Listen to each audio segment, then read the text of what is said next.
Hello, friends, and welcome back to Ghouls Night In, the spooky chat show with your best ghoul friends. I'm Penny Snark.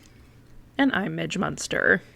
And okay, I have to step into the meta world at this point and say that for those of you who are listening to this when it's released, you know that we missed an upload last week, and so I had prepped this for last week, not knowing what was to come.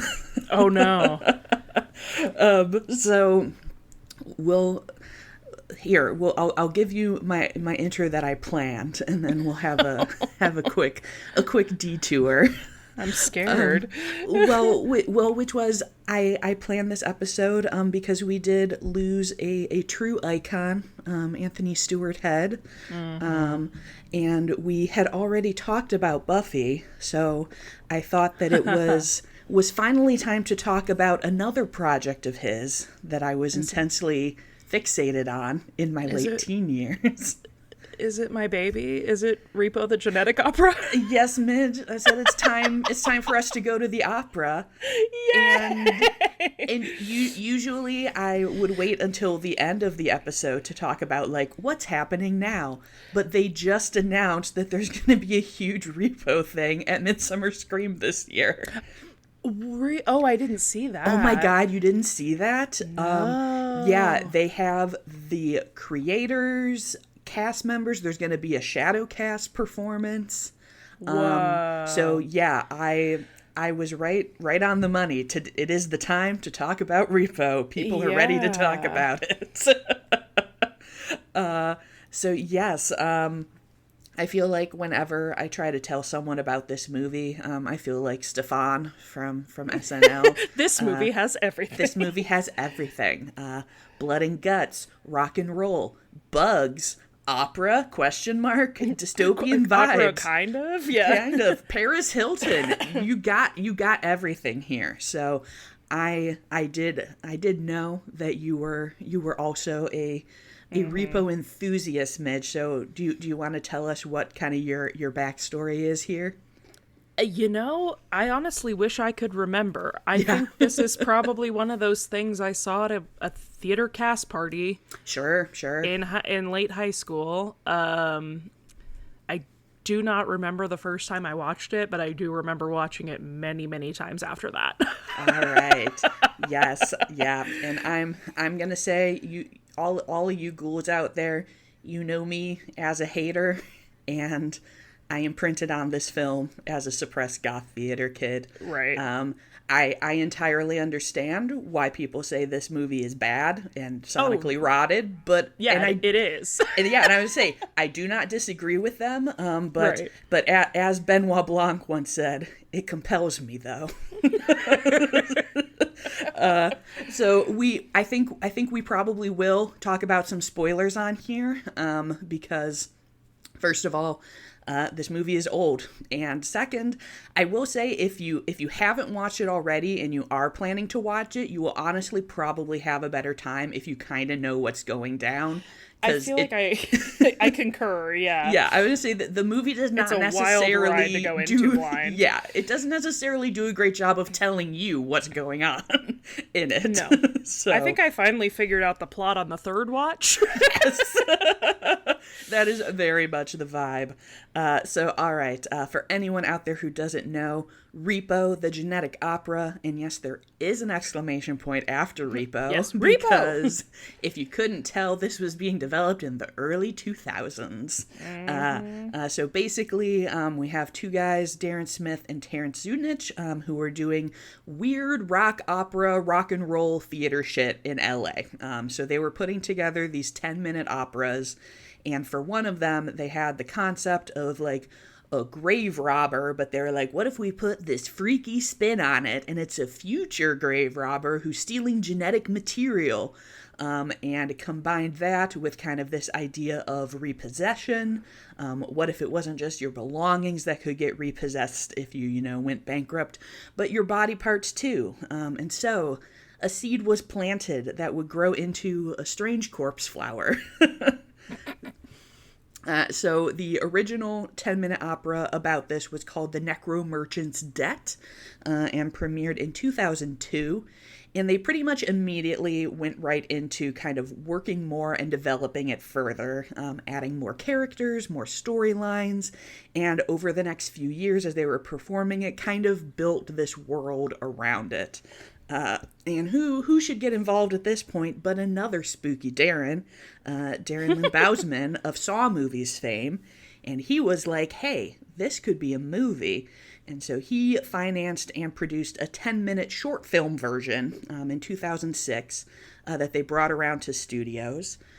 Random fun fact, do you know who plays the Repo Man in this version, Midge? No. Mm-mm. It's Michael Rooker. Oh, dang. See, all over the place, yes. So they shop this around, and Lionsgate is like, yeah, okay, we'll make this. And filming begins in September 2007. So what else was happening in September 2007 was my freshman year of college. And this is when I get involved. And this is when enter Penny. Enter Penny. I'm not 100% sure how I found it. Probably on LiveJournal, because that's where I was hanging out. Either because of Tony Head or Sarah Brightman's involvement, because those were the people that I cared about. But I ended up on the forums, on the blogs, following this production. So it was weird theater stuff, music, there's a bunch of lore, so there were already people in kind of the online fandom who had seen various stage versions of this, so I was just kind of absorbing it all and just was immediately very into like the aesthetic of the vibe, it. yeah. Because let us get into it, because I think there are legitimately very interesting concepts. I agree. So for anyone who does not know, this is set in a world where there was like an epidemic of organ failure, and this pharmaceutical company, GeneCo, comes up with a drug that lets people get organ transplants and recover from surgery really quickly. Not a whole lot of like science in here. It's just a concept. So now in the dystopian future, people are getting surgery, both cosmetic and like your actual like organs, for clout and for glamour. Overextending yourself and your organs can be repossessed and ripped straight out of your body if you can't pay. And I feel like this concept feels even more relevant today. I was going to say, so the American healthcare system. Exactly. Yeah. It feels so very American healthcare system. I'm like, Ozempic is some real Repo the Genetic Opera shit. Mm-hmm. Like, all of this kind of medicalized wellness trending, the commercialization of medicine. It is it feels very timely, even though we are now like 20 years out from when they were even developing like the film. Mm-hmm. So the movie focuses on Shiloh, Alexa Vega from Spy Kids, who has a mysterious blood disease. That means her dad, who is the amazing Tony Head, insists on keeping her safe and locked up inside the house. But oh no, it turns out he's secretly the terrifying Repo Man who goes around murdering people. Repo Man. And also, we've got a kind of connected story where the head of GeneCo is trying to figure out how his legacy is going to continue. And he's got his terrible, spoiled, murderous children, one of whom is Paris Hilton. And I feel like definitely today we have kind of a new perspective on Paris than we did at the time. But this was like the first moment that I was like, oh, like maybe she's cool. Like maybe she kind had of a real moment here with this and House of Wax where she was like doing some stuff and we were like, Paris, wait, are you kind of are you a gore horror? Like what's happening? Yeah. And also just kind of like the idea that it was like, oh, like you realize what your persona is and are like willing to poke character at it. Yeah. Right. Which I feel like now in 2026 we know is very true. And at the time I was like, wait a minute, do you not suck? Right. And also there's an opera and Sarah Brightman is there. Oh my gosh, like what are we theater kids gonna do? We gotta, if Sarah Brightman is there, we must come. And One of my favorite like character designs of all time as well. I love Blind Mag. I love Blind Mag. Gorgeous. And so a lot of this movie, for folks who haven't seen it, is told in like comic panels of backstory.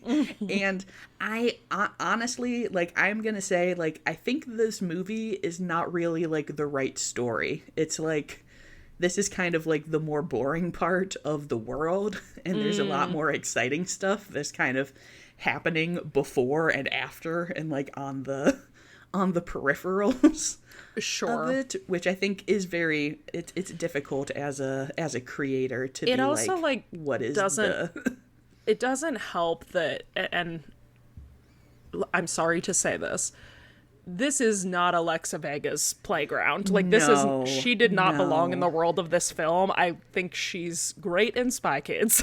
Yes. But, like, it is very obvious that she, like, doesn't fit in the world that they've built. And they were like, let's use this very popular actress at this time. And I think the fact that the story centers so heavily around somebody who like feels wrong in the world of the play is rough for the majority of the film. Yeah, 100% agree. It is. I'm definitely like, Shiloh is by far the least interesting character. Yes. Yeah. It also is just kind of, I don't know, not to be a writer about this, but it's like you generally want to focus on a character who like takes a lot of initiative and like has things that they're doing, and she'd be sitting in the house. She's getting just kind of pushed and pulled around. Like, she's kind of like a pawn in all of these other schemes, which like is an interesting plot line, but makes her not an especially compelling protagonist. Right. So right.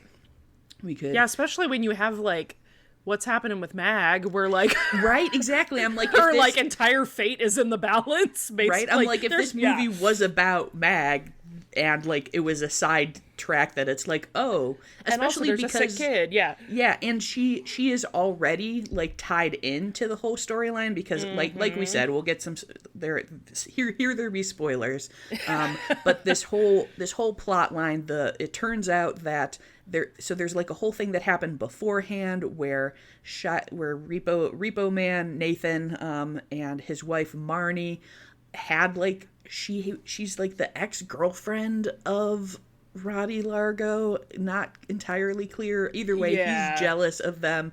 He's plotting against them. Mag was her parents' best friend, so like you could still have kept all of these character elements, but like made the movie about Mag, and she could be like, oh, and I went to my old best friend's house, and it turns out that one of her husband has been keeping their daughter locked up in the house. That's kind of weird. That's crazy. Maybe I should look into this, but I've got this whole crazy opera contract thing going, and my magic hologram eyes are gonna get repossessed. Get repoed, yeah. Like there's a lot of interesting stuff, and you're like, maybe I'm picturing anyone who hasn't seen this listening to the last 35 seconds of what you just said. Yes, well, exactly. And like you said, it takes a couple of times watching it to kind of be like, oh, so that's what's happening. Right. No, totally. And I think I did, so like as someone who got into this, like I think they were still filming it, so like people were like talking about the filming. I was there when they released Zydrate Anatomy as the first single, which still slaps. Yeah, banger. It's a banger. But so I was like, okay, I'd like listened to the soundtrack multiple times, and so had a slightly better understanding of what kind of the arc was, because if you're just watching it, there's just a lot going on, and it's also a movie it's also that's like visually a lot, so you're trying to like keep up with everything plus the story. Yes, like the aesthetics, it's a very like cyberpunk, cybergoth kind of vibe, but also with some like old-timey stuff. There's blood all over the place. People are ripping faces off and all sorts of wacky adventures. So you just never know what you're gonna get. And this was, so what I have in my notes was, it's kind of an opera. It is. This film is that's what not. Fully that's what the exclamation points for. It's so for maybe. Yeah. It is not fully sung through, but it is mostly sung through, and it has a huge range of singing ability, which is tough. Which is tough. But you know what? That's the truth of most movie musicals. This is true. This one does have its special things, but like, as a huge Mamma Mia fan, Pierce Brosnan shouldn't have been there. You know, like, it happens. It does. Gerard Butler playing the Phantom. There's a lot of things that happen when you make a movie musical, and this one gets a pass for me because it's supposed to be gritty anyway, so at least some of the bad singing fits. Yes, like, and there are some people who like are really doing a great job, and some people who are singing in like a very opera style, and then some that is much more like rock and roll, which I think the mix is fine. But yeah, you get some interesting things. It is kind of just like even the songs as written are kind of atonal and weird in places. Like I have to assume on purpose, and I don't know. I imprinted on this soundtrack, and I'm like, yeah, this kind of slaps. I'm sorry. One of the other reasons that I was inspired to want to talk about this was that another podcast that I listened to called Free with Ads did a review of this. So they review movies that are available on free streaming platforms, and like their audience had been like demanding that they do Repo, and they all three people on that show were just kind of like obviously mystified and horrified by the existence of this. And as they were talking about it, I was like, one, fair, correct. Two, sure, but also it's great. And three, it was just very clear that I was like, yeah, you did not understand a lot of what was going on, because it's not super clear when you watch the movie for a single time what is going on. I was gonna say, it requires exactly 3 watches. Yes. The first watch is purely vibes. The second watch is figuring out who all the characters are. and then the third watch is understanding how all the characters fit together. Yes. You must watch it thrice. Thrice. And like I said, I didn't actually see this movie for a while, because if we jump back into the past, this had a very limited release in November of 2008. And then they had what they called Repo Road Tour, and it had scattered theatrical screenings. And I did not get to see it because I was in college and I did not have a car, and I could not convince any of my friends to drive me to somewhere that was showing this movie. But I don't think so. I wouldn't have seen it until it came out on DVD in 2009. And okay, I was gonna ask when the DVD release was, because that would make sense. That would be my freshman year of high school, which that timing sounds about right to me. Probably 09, 010, or 010, 09 or 10 would have been when I saw it. Yes, and even as someone who was listening to the soundtrack, the first time I saw the movie, I was kind of like, "What? Like this is kind of crazy." And totally. You said, you gotta keep watching it. You gotta just let it wash over you, and just. And that's why I feel like I know, because every weird movie that I ever saw, I feel like I originally watched at a cast party. Yeah, that includes that is Rocky Horror. A top spot for weird movies. It includes Rocky Horror. It includes Reefer Madness. Oh yeah. And I'm 99% sure this was one, because it's one of the, like when you see something and then like a couple years later you're like, did I dream that? Or was that a real movie? And I feel like that was the experience I had with this, where I had to like go digging to find it years later, because I saw it through like bits and parts at a party, and then was like, what? I was like, was the Spy Kids girl there? And Sarah Brightman? Giles was there, but he was ripping people's guts out. That is definitely the vibe. But I think what is fun about this, as we see on a lot of cult movies, that this movie had a cult following from the beginning. Like even in this initial, built for it. Yeah, this like 2008-2010 period, people were already organizing fan screenings. As we teased in the beginning, people do shadow casts of this movie. I did not know that, which makes a ton of sense to me though, because I like equate, obviously so different, but I do equate this to Rocky Horror. Like, yeah, they're definitely in the same genre. Yeah. Like as a font of film, this is in the same vein. Yes, it inspires the same kind of energy in weird goth theater people. I was gonna say it's made for weird theater kids. Yeah. Yes. Yeah, and so they had. I'm sure the part of the reason that I was thinking about it again is that there was just a theatrical re-release. Yes. Yes.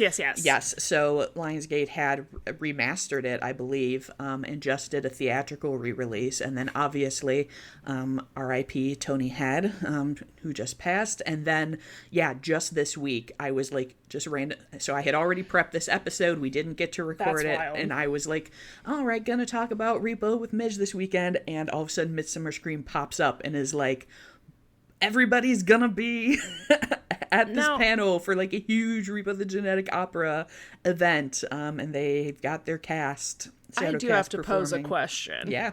So Terrence is in going to be in this panel? Yes.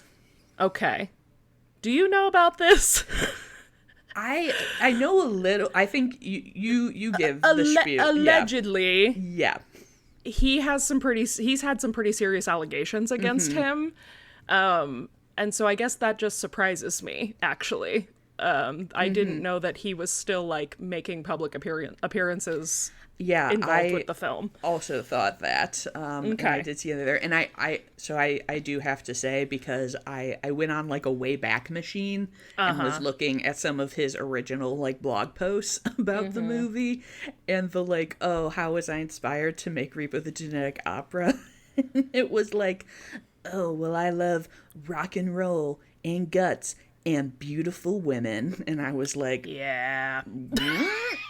And I was like, I don't remember this from when I was a teenager. And it's also like, unfortunately, like that was so normalized at that time too. 100%. Like we hadn't Me Too'd yet, right? Yes. So like men being gross was just kind of like, it's the 2000s. Like, but yeah, I was very, again, I don't know what happened, but I'm inclined to believe women. Of course.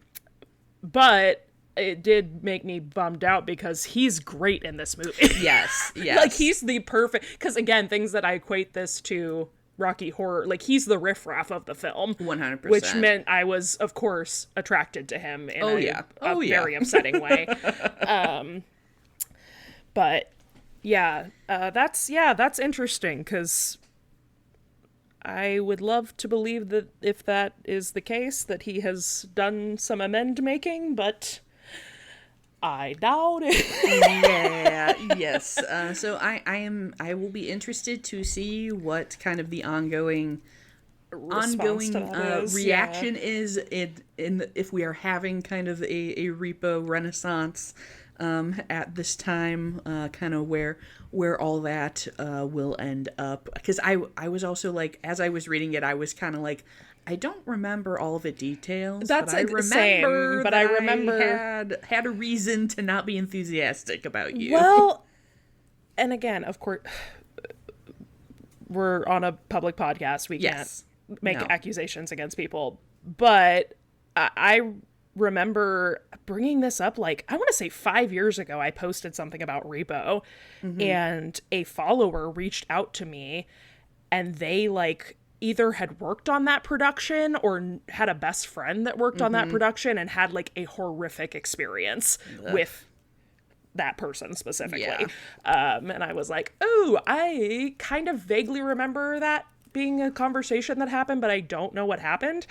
But why can't we have anything nice? I was gonna say, I feel like this is talk and like Well, not especially, but also in alternative spaces as much yes. as in Yes. quote regular spaces. Obviously, we would hope that people who are in alternative spaces would be more chill and not shitty, but this is not the case, and you gotta have your eyes peeled. Ha ha ha. Mag jokes. Mag's jokes. Oh my god, that scene is one of the most intense scenes of my youth, and I remember just being like, what the fuck? This, I feel like, was an early kind of step into, like, gore for me. Yeah, same. I mean, obviously, by this point, I'd seen, like, the original Scream and all the, like, Nightmare on Elm Street film. Like, I'd seen slashers, but this is kind of, like... I mean, again, the makers of Saw. Like, yes. Yes. There's a specific level of intensity with the gore in this film. Like, it's still very campy, but but it is very gory. The intention is different than like a slasher being like, haha. It's because there is like you said, a very dark undertone that's very relevant to real healthcare and real life, and I think that just makes it all the more like icky you get that ick in your belly of like, ooh, like, is this what we're like? I think it is. Unfortunately. Grody. But yes, that is my tale of Repo the Genetic Opera, which a classic. A classic, and one of those movies that I'm like, yes, this movie is not necessarily good, but it is great. So if you are a weird theater kid who has not seen it yet, watch it thrice, as Midge recommends. Or watch at thrice, least watch don't some pay clips. for it. Don't pay for it. Yeah. don't necessarily support the people who made it, but watch it thrice. Yes, sometimes you gotta cut that creator out of there and just focus on the other people who made it.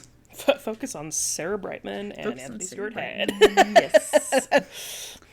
All right. Well, thank you to all of you for joining us and listening today.